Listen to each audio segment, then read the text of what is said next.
A single text to the wrong number leads a pregnant Amaya to a stranger who won't walk away. But when she learns he's the CEO of the company denying her care, trust shatters, just as she's about to give birth.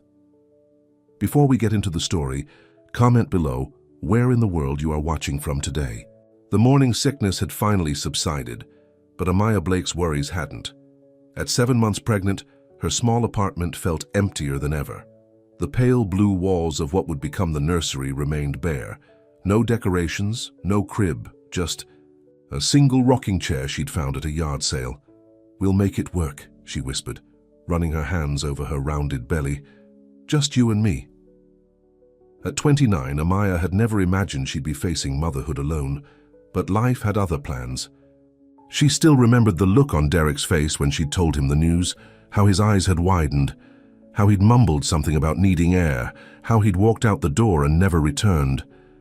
3 weeks later, he'd emptied their joint account and disappeared.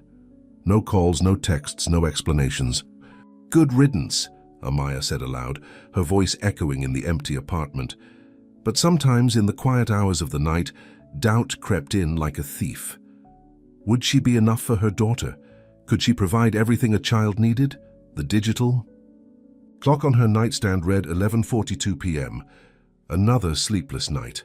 Outside her window, rain tapped gently against the glass, a soothing rhythm that couldn't quite calm her racing thoughts.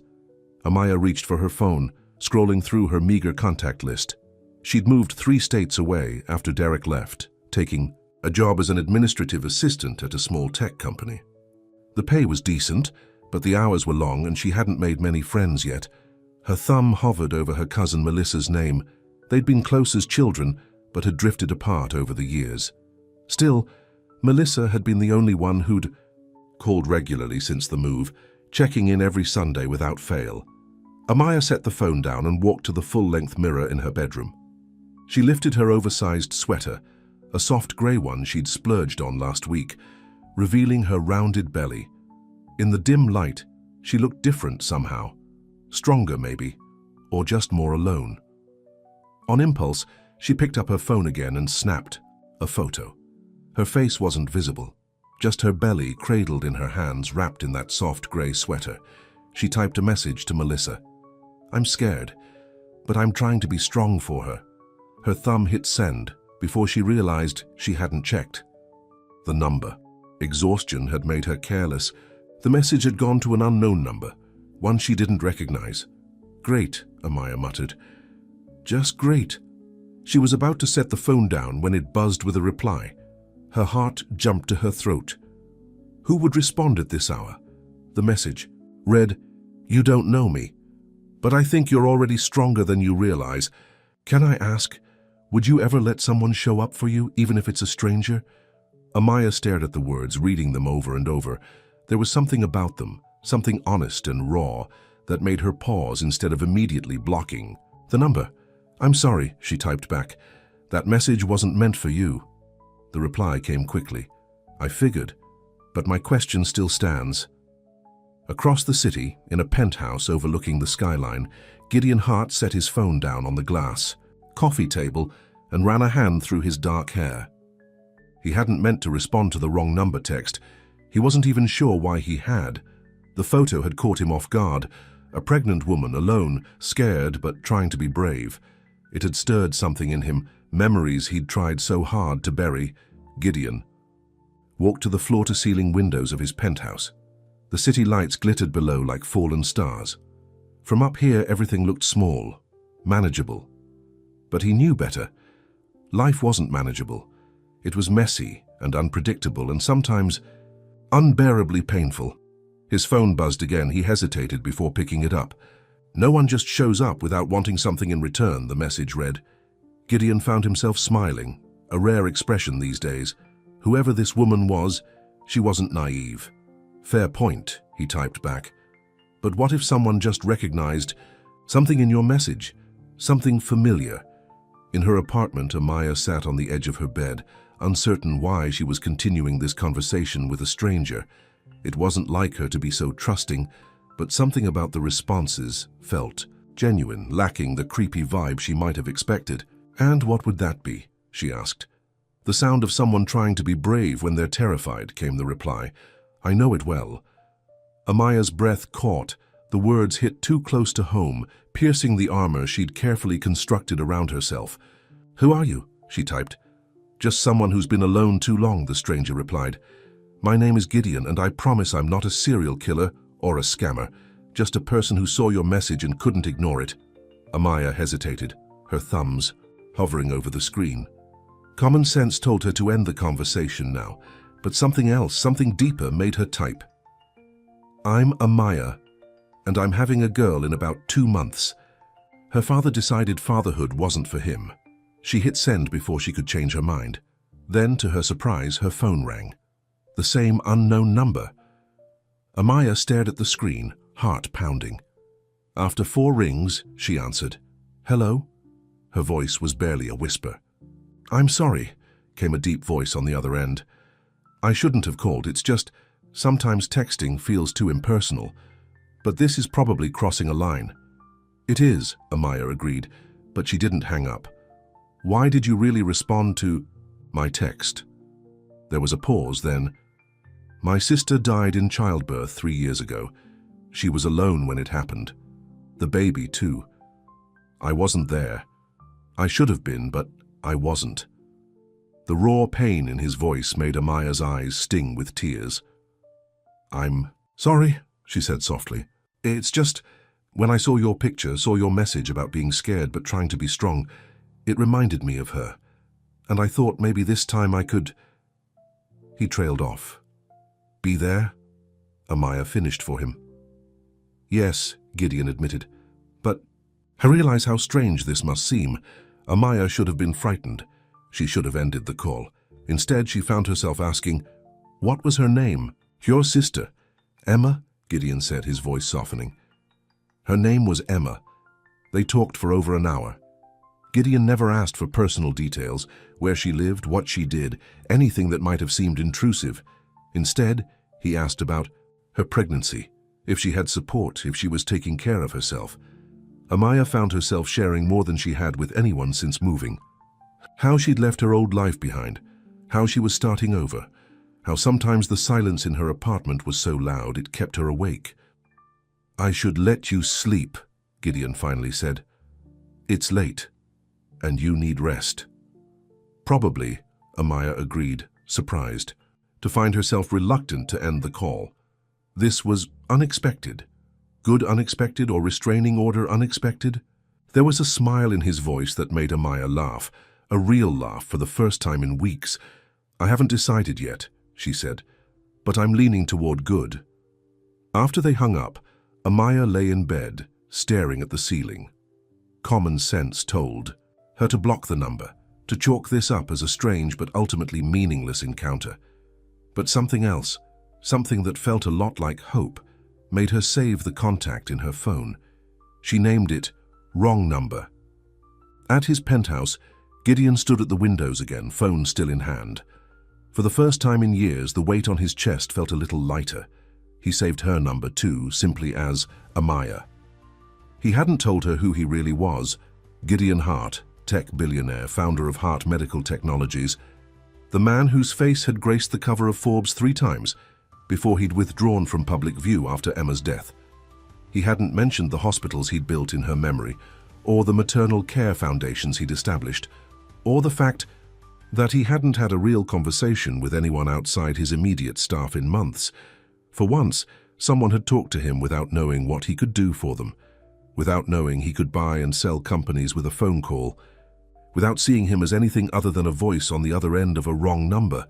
It felt real. The next morning, Amaya woke to the sound of her doorbell. She wasn't expecting anyone, and for a moment, panic fluttered in her chest. Had Gideon somehow found her address? She peeked through the peephole to see a delivery man holding a large basket. Cautiously, she opened the door. Delivery for Amaya Blake, the man said cheerfully. The basket contained prenatal vitamins, herbal teas for pregnancy, a soft blanket, and a stuffed elephant. There was a card that simply read, "For strength, G."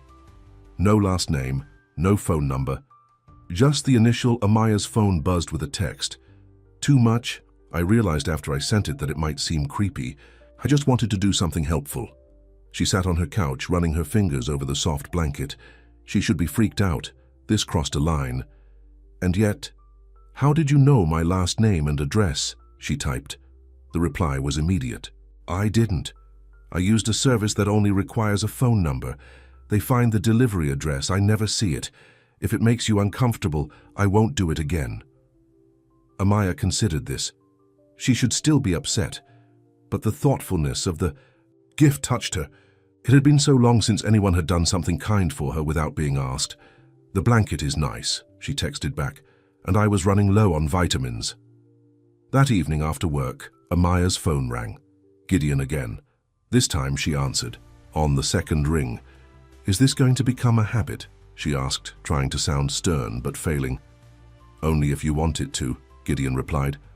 "I can stop." "No," Amaya said quickly, surprising herself. "I mean, it's fine, I don't mind." And so it began. Every evening Gideon would call. They'd talk about their days, about books they were reading, about nothing and everything. He never pushed for details about her life, and she never asked about his. It was as if they existed in a bubble separate from the real world.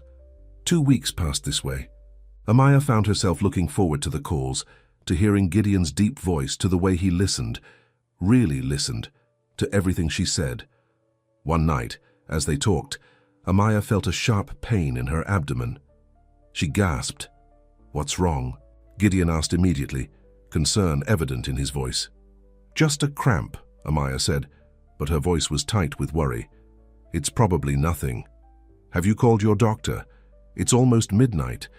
I don't want to bother—" Another pain cut her off. "Amaya," Gideon's voice was firm, "call your doctor now, please." There was something in his tone that broke through her stubbornness. She promised she would, and hung up to make the call. The doctor advised her to come to the emergency room as a precaution. Amaya looked at the time, then at the rain pouring outside her window. The thought of calling a cab, of going to the hospital alone, made her throat tighten with fear. Her phone buzzed with a text from Gideon. "Are you okay? What did the doctor say?" Before she could talk herself out of it, she replied, "I need to go to the hospital, just as a precaution, but I'm scared." His response came immediately. "Tell me which hospital. I'll meet you there." Amaya stared at the words, a strange mix of relief and apprehension washing over her. She'd never met this man. She didn't know what he looked like, what he did, who he really was, but as another cramp gripped her, she realized something. She didn't want to be alone tonight. With trembling fingers, she typed the name of the hospital. "I'll be there," came Gideon's reply. "And Amaya, everything's going to be okay, I promise." As she called for a taxi, Amaya wondered if she was making a huge mistake. But for the first time in months, she didn't feel quite so alone, and sometimes that was enough. The emergency room buzzed with activity as Amaya sat in an uncomfortable plastic chair, one hand on her belly, the other clutching her phone. The taxi ride had been nerve-wracking, each bump in the road amplifying her fears. What if something was wrong with the baby? What if she lost her daughter before she even had a chance to meet her? And beneath those fears ran another current of anxiety. She was about to meet a complete stranger, a man she'd spoken to only over the phone, whose face she'd never seen. Amaya Blake. A nurse appeared with a clipboard. "We're ready for you." As Amaya stood, another cramp seized her. She gasped, doubling over slightly. "Let's get you into a room right away," the nurse said, concern evident in her voice. They were halfway down the corridor when a deep voice called, "Out, Amaya!" She turned to see a tall man with dark hair and worried eyes. He wore jeans and a rumpled button-down shirt, as if he'd dressed in a hurry. His face was striking, not conventionally handsome, but compelling, with strong features and intense eyes that seemed to see right through her. "Gideon?" she asked, though she already knew the answer. His voice was unmistakable, even in that single word. He nodded, taking a step toward her before stopping, seemingly unsure of his welcome. "Sir, are you family?" the nurse asked. Before Amaya could answer, Gideon said, "I'm her friend. She shouldn't be alone right now." The nurse looked to Amaya for confirmation. After a moment's hesitation, she nodded. "He can come. In the examination room, Amaya changed into a hospital gown while Gideon waited outside. When he was allowed back in, he sat in the chair beside the bed, keeping a respectful distance. "Thank you for coming," Amaya said softly. "You didn't have to. I wanted to," Gideon replied simply. Then, with a small smile, "Though this isn't exactly how I imagined our first meeting." Despite her anxiety, Amaya found herself smiling back. "How did you imagine it?" "With less medical equipment, for starters." A doctor entered before Gideon could say more. Dr. Patel was a woman in her 50s, with kind eyes and an efficient manner. She examined Amaya thoroughly, asking questions about her pregnancy and medical history. "The good news," she said finally, "is that your baby seems perfectly fine. The heartbeat is strong and there are no signs of distress." Amaya nearly collapsed with relief. "And the cramps?" "Braxton Hicks contractions, most likely. False labor.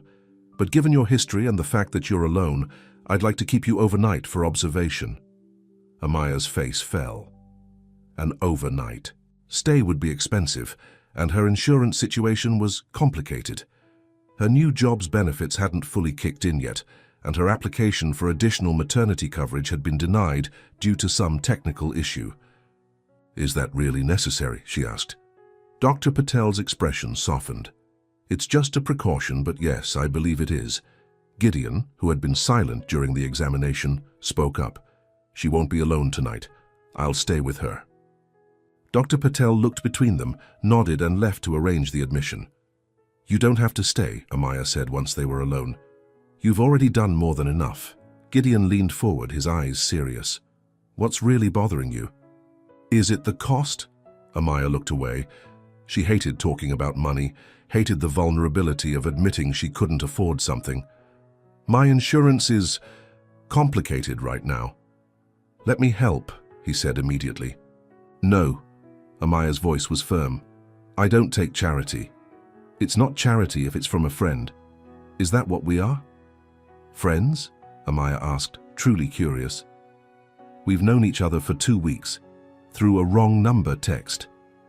Gideon was quiet for a moment, considering. "I think we're whatever we choose to be.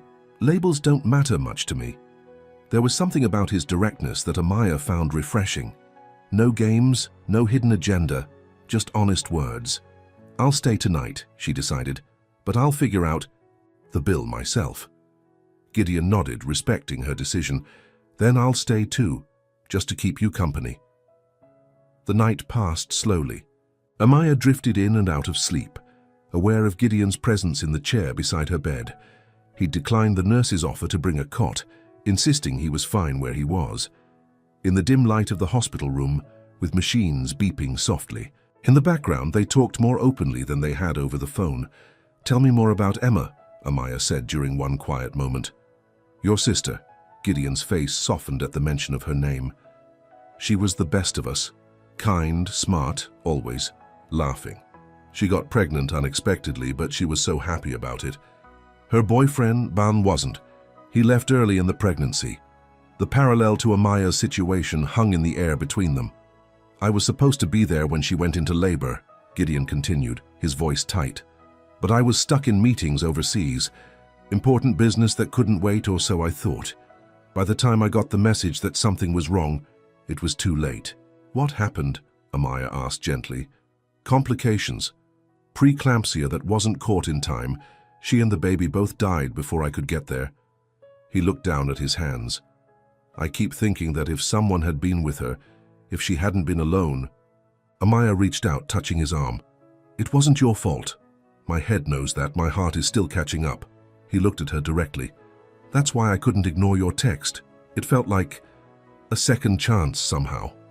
The honesty in his eyes made Amaya's heart ache. This man carried so much pain, yet he'd rushed to a hospital in the middle of the night for a woman he barely knew. "Thank you," she said simply. Morning came, bringing sunshine through the hospital blinds and good news from Dr. Patel. Amaya was free to go home, with instructions to rest and call immediately if the contractions returned. As they waited for her, discharge papers, Amaya's phone buzzed with an email notification. She read it, her face falling. "What's wrong?" Gideon asked. Just more insurance trouble, she said, trying to sound casual. The company denied my maternity coverage appeal again. Some issue with my application timing. Gideon frowned.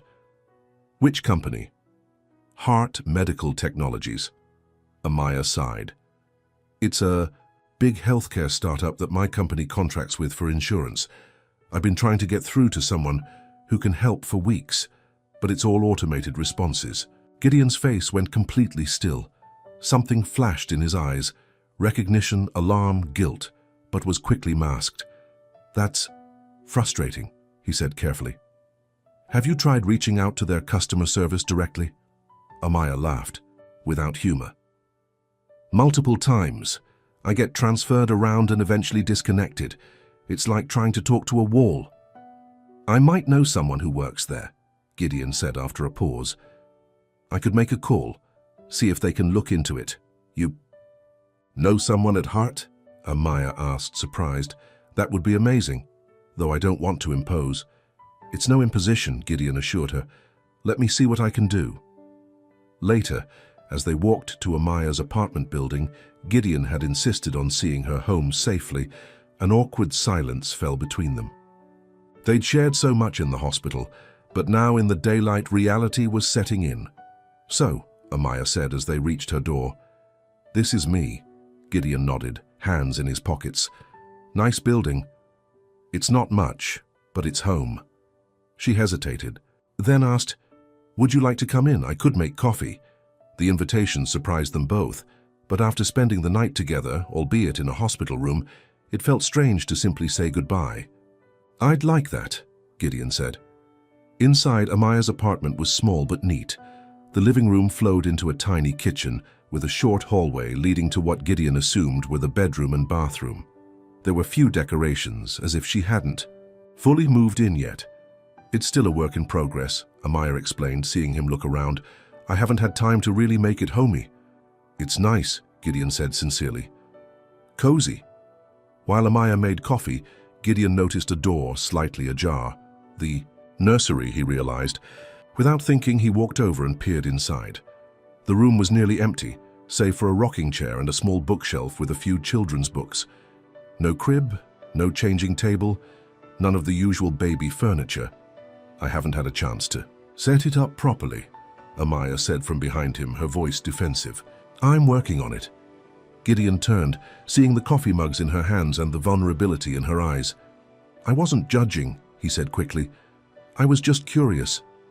They sat on her small couch, drinking coffee and talking about safer topics, books they'd read recently, movies they'd seen, the unusually warm weather for the season. I should probably get going, Gideon said eventually, setting down his empty mug. You need to rest. Right. Amaya felt a pang of disappointment. Will we still talk? On the phone, I mean. Gideon smiled, and it transformed his face, making him look younger, less burdened. I'd like that, very much. At the door, they faced each other awkwardly, neither sure how to say goodbye. Finally, Gideon held out his hand. It was nice to finally meet you in person, Amaya Blake. She took his hand, surprised by the warmth of his touch. Likewise, Gideon. Hart, he supplied. Gideon Hart. The name hung in the air between them. Amaya's brow furrowed. Hart. Like Heart Medical Technologies, he confirmed, his expression guarded. I should have told you sooner. I'm the founder and CEO. Amaya dropped his hand as if burned. You're the CEO of the company that's been denying my insurance claims? The one I've been fighting with for weeks? Gideon winced. I didn't know about your situation until you mentioned it today. I've been less involved in day-to-day operations recently. Less involved, Amaya's voice rose. Your company has policies that are hurting real people, people like me, and you're less involved. It's complicated, Gideon said, running, a hand through his hair. After Emma died, I stepped back from a lot of things. I still own the company, but I've let others handle the management. And those others decided that pregnant women don't deserve proper coverage. Amaya crossed her arms, anger replacing her earlier warmth. That's not what we... Gideon stopped, himself. That's not what the company stands for. I'll look into it personally, I promise.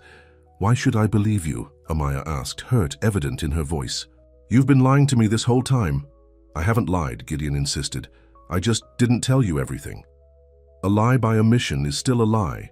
They stood in tense silence. The connection they'd built over the past weeks suddenly strained. I should go, Gideon said finally. But I meant what I said. I'll fix this, not just for you, but for everyone affected. Amaya didn't respond, just watched as he walked away, the door closing behind him with a soft click. Alone in her apartment, she sank onto the couch, emotions warring within her. Part of her was furious at the deception, but another part remembered the man who'd sat beside her hospital bed all night, who'd shared the pain of losing his sister, who'd looked at her empty nursery without judgment. Her phone buzzed with a text. I'm sorry. I should have told you sooner. But everything else, our conversations, my concern for you, that was all real. Amaya didn't reply. Instead, she opened her laptop and searched for Gideon Hart. Dozens of articles appeared, along with images of the man she just had coffee with, though in the photos, he wore expensive suits and the polished look of wealth and power. Forbes called him the reclusive billionaire. The Wall Street Journal described him as a tech genius who disappeared from public view. And People magazine had once named him one of their most eligible bachelors. Gideon Hart wasn't just wealthy, he was a billionaire. A tech mogul who'd revolutionized healthcare technology before withdrawing from public life 3 years ago, right around the time his sister died. The more Amaya read, the more distant he seemed from the man she'd come to know. How could someone with that much power and money understand her struggles, the daily worry about bills, the fear of bringing a child into the world without a safety net? Her phone buzzed again.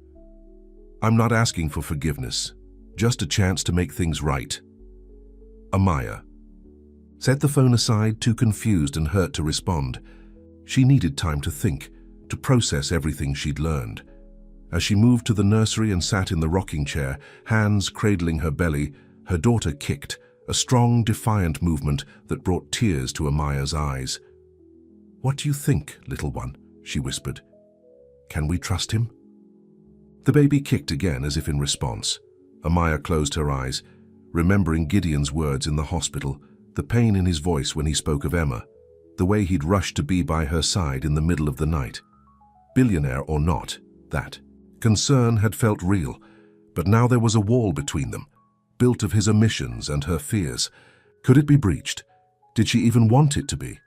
As the afternoon sun cast long shadows across the empty nursery, Amaya rocked gently, torn between her heart and her head, between trust and caution. And miles away, in his penthouse office, Gideon Hart stared at his unanswered text, wondering if he'd just lost something precious before it had really begun. 3 days passed without communication between Amaya and Gideon. 3 days of Amaya checking her phone more often than she'd care to admit. 3 days of Gideon drafting messages he never sent.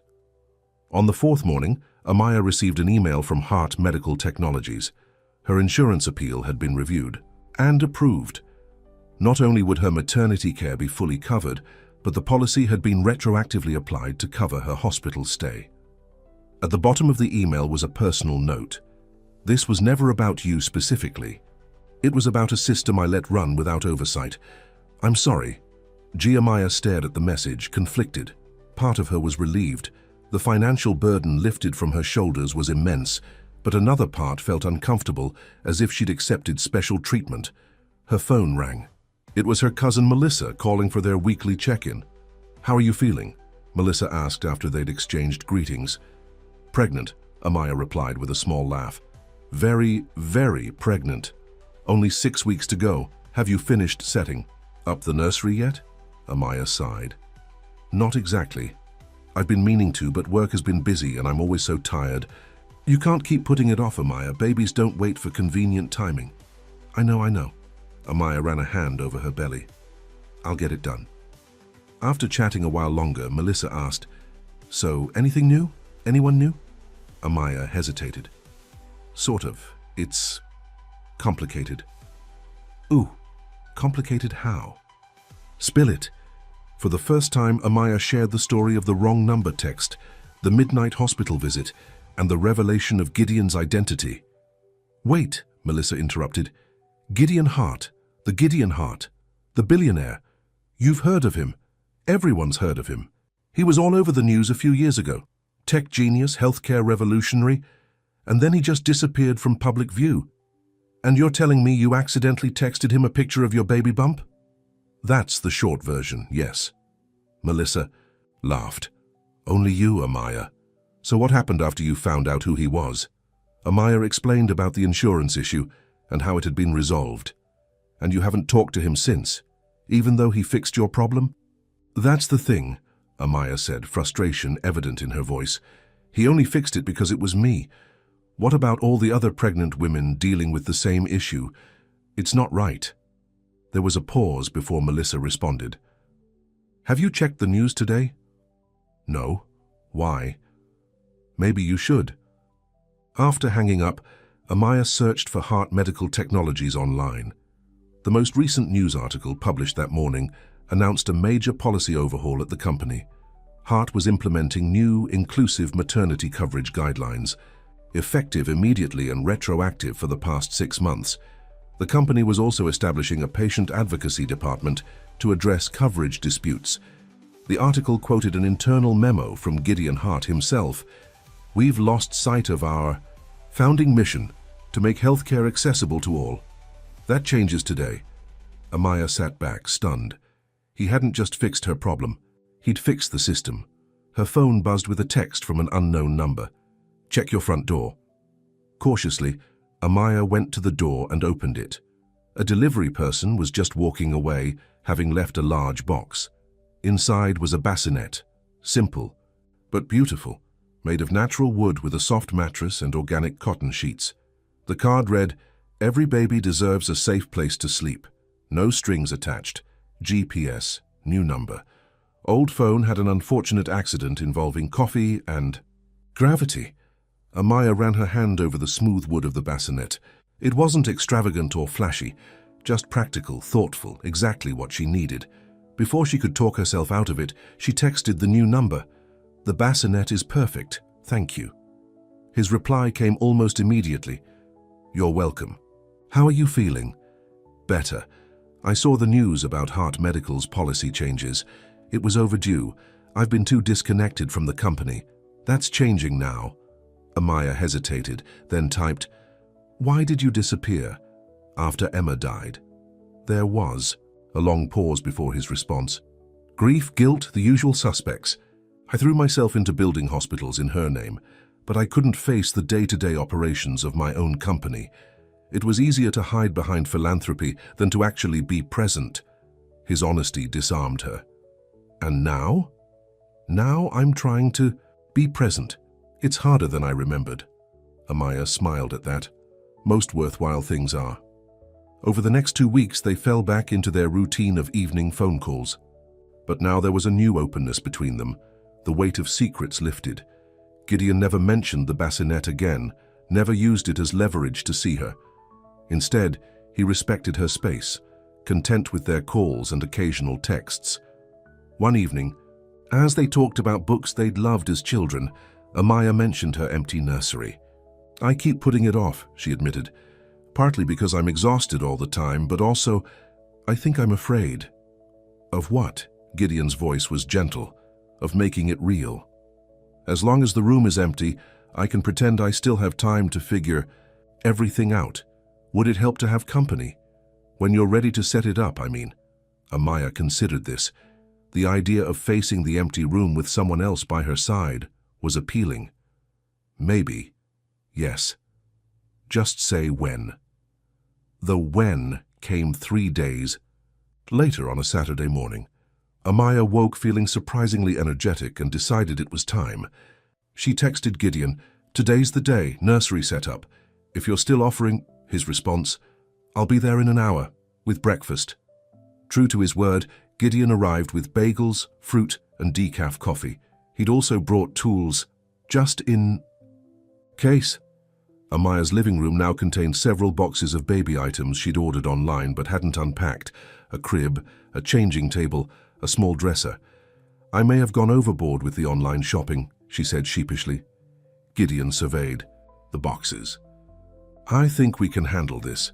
Where do you want to start? They spent the day assembling furniture, arranging and rearranging the small room until it felt right. Gideon was surprisingly handy with tools, explaining that he'd built things with his father as a child. He wanted me to know how to work with my hands, he said as he tightened the last screw on the crib. Said no amount of money could replace practical skills. Wise man, Amaya commented, folding tiny onesies and placing them in the dresser. He was. Both my parents were. They died in a car accident when I was 22. Emma was just 18. Amaya paused in her folding. So you raised her? In a way, yes. Though she would have said she raised me.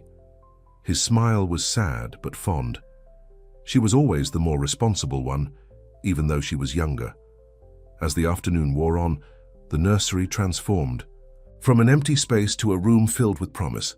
The walls once bare now held simple decorations.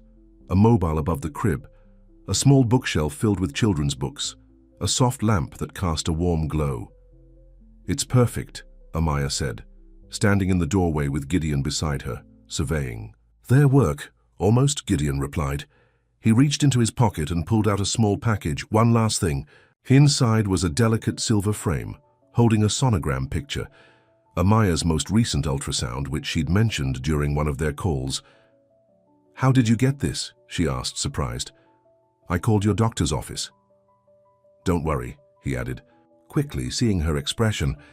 I didn't use my name or influence.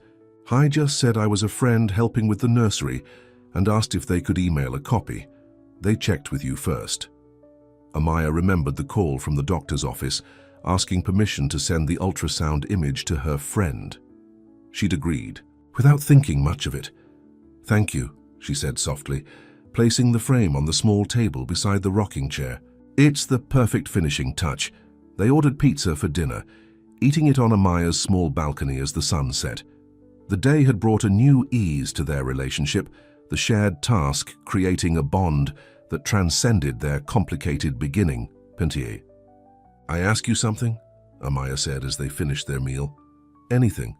That first night in the hospital, you said something about wanting to be there this time, about a second chance. She met his eyes directly. What did you mean exactly? Gideon was quiet for a long moment.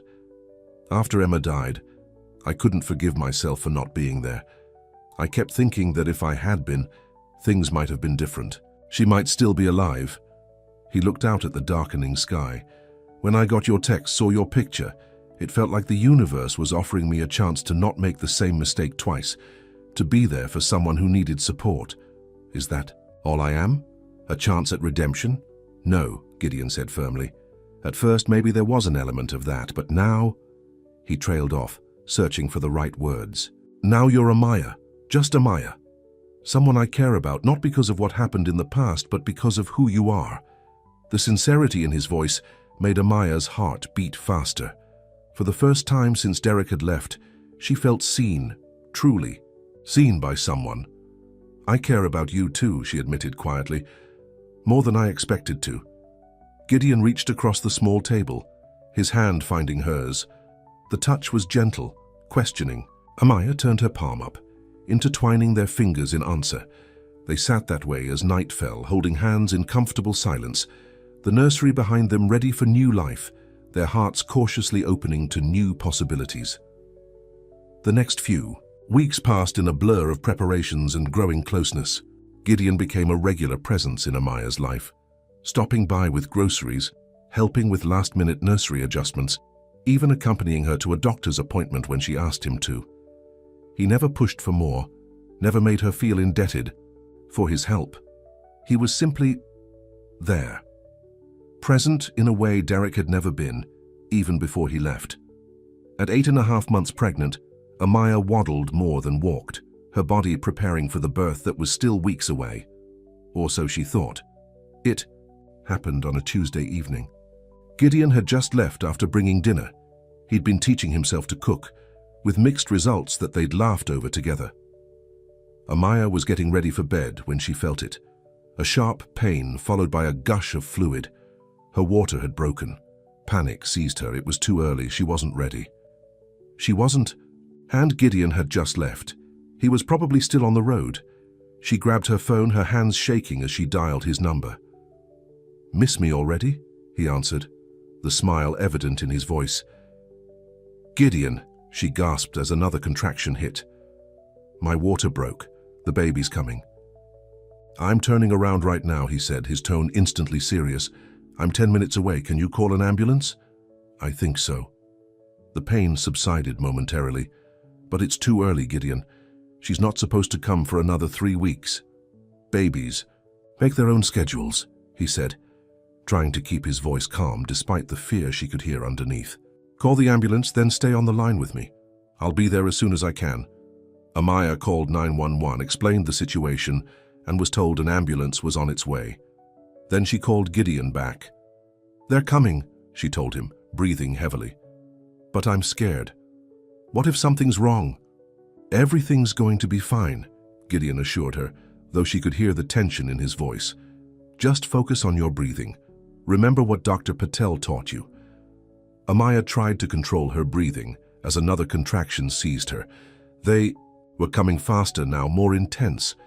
"I don't think I can wait for the ambulance," she said, when the pain subsided enough to speak. "These contractions are really close together." "I'm 5 minutes away," Gideon said. She could hear the sound of his car accelerating. "Just hold on." The next contraction was so intense that Amaya dropped the phone. She could hear Gideon's voice calling her name, but couldn't respond as the pain washed over her. By the time she could reach for the phone again, she heard pounding on her door. "Amaya, it's me, let me in." Somehow she made it to the door, opening it to find Gideon's worried face. He took one look at her and knew. "We're not waiting for the ambulance," he decided, scooping her into his arms despite her protests that she could walk. "My car's right outside. We'll get to the hospital faster." The drive was a blur of pain and fear. Gideon broke every speed limit, talking to her constantly, keeping her focused on his voice rather than the panic threatening to overwhelm her. They reached the hospital just as another powerful contraction hit. Gideon carried her through the emergency entrance, shouting for help. Everything moved quickly after that. Nurses appeared, a wheelchair was brought, and Amaya was rushed to the maternity ward. Gideon followed, holding her hand until they reached the delivery room doors. "You'll need to wait here, sir," a nurse told him. "Are you the father?" Before Gideon could answer, Amaya gripped his hand tighter. "I want him with me," she said through gritted teeth. "Please." The nurse looked between them, then nodded. "Come with me then. We'll get you prepped." As they wheeled Amaya into the delivery room, Gideon leaned down and whispered in her ear, "I'm right here. I'm not going anywhere." And for the first time since this journey began, Amaya believed that someone would stay, that she wouldn't have to do this alone. "I know," she whispered back, just before another contraction claimed her. The delivery room was a flurry of activity. Nurses moved efficiently around Amaya, checking monitors, adjusting equipment, preparing for the birth that was progressing faster than anyone had expected. "The baby's coming quickly," Dr. Patel announced after examining Amaya. "She's eager to meet you." Gideon stood by Amaya's side, still dressed in his jeans and button-down shirt from earlier. A nurse had given him scrubs to put on over his clothes, and his hair was disheveled from the frantic drive to the hospital. "You're doing great," he told Amaya, holding her hand as another contraction seized her. "Just breathe." Amaya gripped his hand so tightly her knuckles turned white. When the contraction passed, she looked up at him, fear evident in her eyes. "What if I can't do this?" she whispered. "What if I'm not ready to be a mother?" Gideon brushed a strand of hair from her damp forehead. "You already are a mother," he said softly. "You've been taking care of her for months. This is just the moment you finally get to meet." His words calmed her, grounding her in the reality of what was happening. This wasn't just pain and fear. It was the beginning of something wonderful. "It's time to push," Dr. Patel announced. "On the next contraction, Amaya." What followed was the most intense experience of Amaya's life. The pain was overwhelming, but so was the determination. Gideon never left her side, his steady presence an anchor in the storm of sensation. "One more big push," Dr. Patel urged. "She's almost here." With a final tremendous effort, Amaya pushed, and suddenly the pain gave way to a different sensation entirely as her daughter entered the world with a strong, indignant cry. "She's here," Dr. Patel said, lifting the tiny, squirming baby for Amaya to see. "And she's perfect." Tears streamed down Amaya's face as the nurses quickly cleaned the baby and placed her on Amaya's chest. She was tiny, but complete. 10 fingers. 10 toes, a shock of dark hair and eyes that, when they briefly opened, seemed to contain all the wisdom of the universe. "Hello, little one," Amaya whispered, her heart expanding with a love so profound it took her breath away. "I've been waiting for you." She looked up at Gideon, expecting to share this moment of joy, but was startled to see tears streaming down his face. He made no move to wipe them away, seemingly unaware of them as he stared at the baby with an expression of wonder and grief so intertwined it made Amaya's heart ache. "Gideon," she said softly. He blinked, coming back to himself. "She's beautiful," he said, his voice rough with emotion. "So beautiful." Understanding dawned. This moment, a baby girl being born, must be bringing back all his memories of Emma, of the niece or nephew he never got to meet. "Would you like to hold her?" Amaya asked. Gideon looked startled. "Are you sure?" "I'm sure." With trembling hands, Gideon accepted the tiny bundle. His large frame seemed to curl protectively around the newborn as he held her, a natural instinct that made Amaya's eyes fill with fresh tears. "What's her name?" a nurse asked, clipboard in hand. Amaya had been considering names for months, but had never fully decided. Now, watching Gideon holding her daughter with such tenderness, she knew. "Emma," she said. "Emma Blake." Gideon's head snapped up, his eyes wide with surprise and something deeper, gratitude, perhaps, or a love he wasn't ready to name. "Are you sure?" he asked again, his voice barely audible. Amaya nodded. "I'm sure. Emma for your sister, a name with strength and heart, just what my daughter will need." The hours that followed passed in a blur. Emma was examined, measured, pronounced healthy despite being 3 weeks early. "She's small but mighty," the pediatrician declared with a smile. Amaya was moved to a recovery room, exhausted, but too filled with joy and adrenaline to sleep. Gideon stayed, making calls to ensure everything at the hospital was taken care of, bringing Amaya ice chips and adjusting her pillows with a tenderness that made the nurses exchange knowing glances. As night fell, Amaya finally dozed off, Emma sleeping peacefully in the bassinet beside her bed. She woke briefly when she felt a gentle touch on her hand. "I'm going to step out for a bit," Gideon whispered. "Get some coffee, make a few calls. I'll be back soon." Amaya nodded sleepily and drifted back to sleep. When she woke again, sunlight was streaming through the hospital window. Emma was still sleeping, her tiny chest rising and falling with each breath. Amaya watched her, overwhelmed by the miracle of her existence. A nurse entered, carrying a tray with breakfast and a vase holding a single yellow rose. "Good morning, Mama," the nurse said cheerfully. "How are you feeling?" "Sore." "Tired." "Amazing," Amaya replied truthfully. The nurse smiled. "That sounds about right. Your first day as a mother." Amaya looked around the room. Has Gideon been back? The tall gentleman who was with you yesterday. Nobody called to check on you both about an hour ago. He asked us to give you this when you woke up." The nurse handed Amaya an envelope. Inside was a handwritten note on simple stationery. "Amaya, watching you bring Emma into the world was the most profound experience of my life. You were magnificent, strong, brave, everything your daughter will learn to be because of you. I stepped away because I realized something important. I don't want to be the man who steps in. I want to be the man you step toward. If you and Emma ever want more than just a birth partner, I'm still here. Take all the time you need. I'll wait. Gideon." Amaya read the note twice, her heart beating faster with each word. She understood what he was doing, giving her space, ensuring she didn't feel pressured or obligated after the intensity of the birth. It was a gesture of respect, of understanding. And yet, Emma stirred in her bassinet, making tiny noises that would soon become cries. Amaya reached for her, lifting her daughter into her arms with a confidence that surprised her. It was as if her body already knew what to do, how to hold this precious life. "What do you think, Emma?" she whispered, brushing a finger against the baby's soft cheek. "Should we make him wait? Or should we tell him the truth, that we already chose him?" As if in answer, Emma's eyes opened, dark blue and seemingly all-knowing. Amaya smiled, her decision made. "Nurse," she called.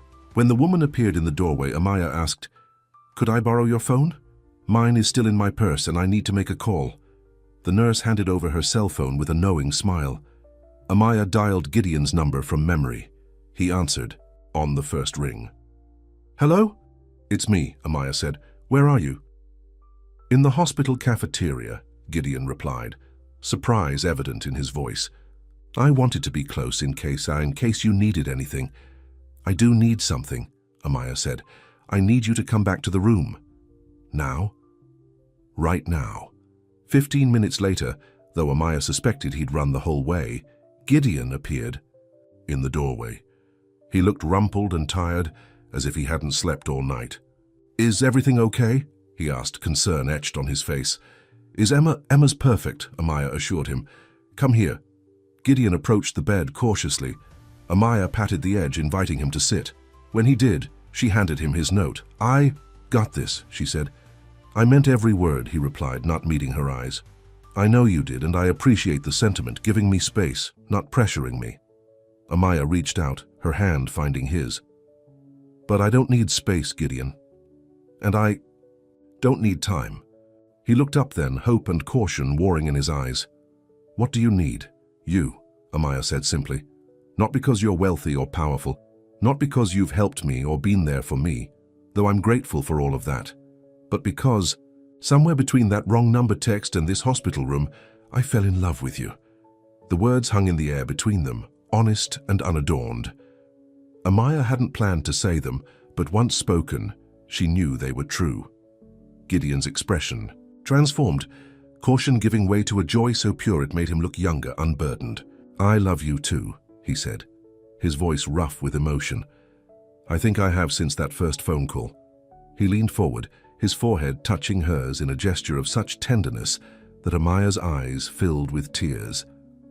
"I don't know what happens next," she admitted. "I've never done this before. Being a mother, falling in love with a billionaire." Gideon laughed softly. "I've never done this either. Falling in love with a woman who accidentally texted me. Being present for the birth of a child who shares my sister's name." As if aware she was being discussed, Emma made a small sound from her bassinet. Gideon immediately stood to check on her. "May I?" he asked, gesturing toward the baby. Amaya nodded, watching as he lifted Emma with the same careful tenderness he'd shown yesterday. He brought her to the bed, sitting beside Amaya so they were both looking down at the tiny face. "I think," Gideon said slowly, "what happens next is whatever we want to happen, whatever feels right for all three of us." "And what feels right to you?" Amaya asked. Gideon was quiet for a moment, considering. "Being together," he said finally. "Not rushing, but not waiting either. Building something real, something lasting." "I'd like that," Amaya said softly. "Very much." He leaned in, his lips meeting hers in a gentle kiss, their first. It was brief, but filled with promise, a beginning rather than an ending. When they parted, Gideon smiled. "So no making me wait." "No waiting," Amaya confirmed. "Emma and I already chose you. The moment you showed up at the hospital that first night, I think a part of me knew." "Knew what?" "That you were someone who would stay. Someone who would show up again and again. Not because you had to, but because you wanted to." Gideon looked down at Emma, who had fallen asleep in his arms, her tiny hand curled around his finger. "She's going to have you wrapped around her little finger," Amaya observed with a smile. "She already does," Gideon admitted. "Both of you do." A nurse appeared in the doorway. "Ms. Blake, the doctor will be in shortly to check on you and the baby." "Thank you," Amaya said.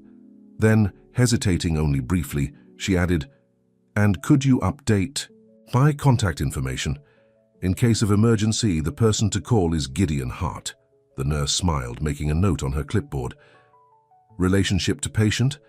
Amaya looked at Gideon, a question in her eyes. He nodded, understanding passing between them without words. "Family," Amaya said firmly. He's family. After the nurse left, Gideon carefully placed Emma back in her bassinet, then returned to sit beside Amaya on the bed. Family, he repeated, testing the word. I like the sound of that. So do I, Amaya said, leaning her head against his shoulder. It's been a long time since I've had a family. For me, too. Gideon wrapped his arm around her, pulling her close. But I think we're off to a good start. As they sat together watching Emma sleep, Amaya thought about the journey that had brought them here. A wrong number text sent in a moment of loneliness, a response from a stranger that had changed everything. Some might call it chance or coincidence. But as Gideon pressed a kiss to her temple, as Emma sighed contentedly in her sleep, Amaya called it what it truly was, the beginning of their story. A story of two people who found each other when they needed it most, who chose each other despite the odds, who built a family from the foundation of a single mistaken text message to the wrong number, with love. 3 months later, Amaya stood in the nursery of a new home, a comfortable house with a garden and a view of the park. Emma was growing quickly, her personality emerging more each day. She had Amaya's eyes and determination, already, fighting to hold her head up, to see the world around her. Gideon appeared in the doorway, watching as Amaya rocked their daughter to sleep. He still looked at them both with wonder sometimes, as if he couldn't quite believe his good fortune. They were taking things slowly, as promised. Gideon had helped Amaya find this house, close enough to his penthouse for frequent visits, but still her own space. He spent most nights here now, unable to bear being away from them for long. She's finally asleep, Amaya whispered as Emma's eyes fluttered closed. Gideon crossed the room, his footsteps silent on the carpet. He knelt beside the rocking chair, his hand gently stroking Emma's dark hair. I have something for you, he said softly, reaching into his pocket. Both of you, actually. He pulled out a small velvet box. Amaya's breath caught as he opened it, revealing not a ring but a delicate gold locket. Open it, he urged. Inside was a tiny photo of Emma, her first official portrait. On the other side was the sonogram picture, the one Gideon had framed for the nursery all those months ago. It's beautiful, Amaya whispered, tears in her eyes. Turn it over, Gideon said. On the back was an engraving, to the wrong number, with love. I thought you might like to have it, Gideon said, to remember how we started. As if I could ever forget, Amaya replied, leaning down to kiss him softly. As they put Emma in her crib, as they walked hand in hand to the living room, as they built their life together day by day, they both knew the truth. Sometimes the wrong number leads to exactly the right person, and sometimes a single text message can change everything.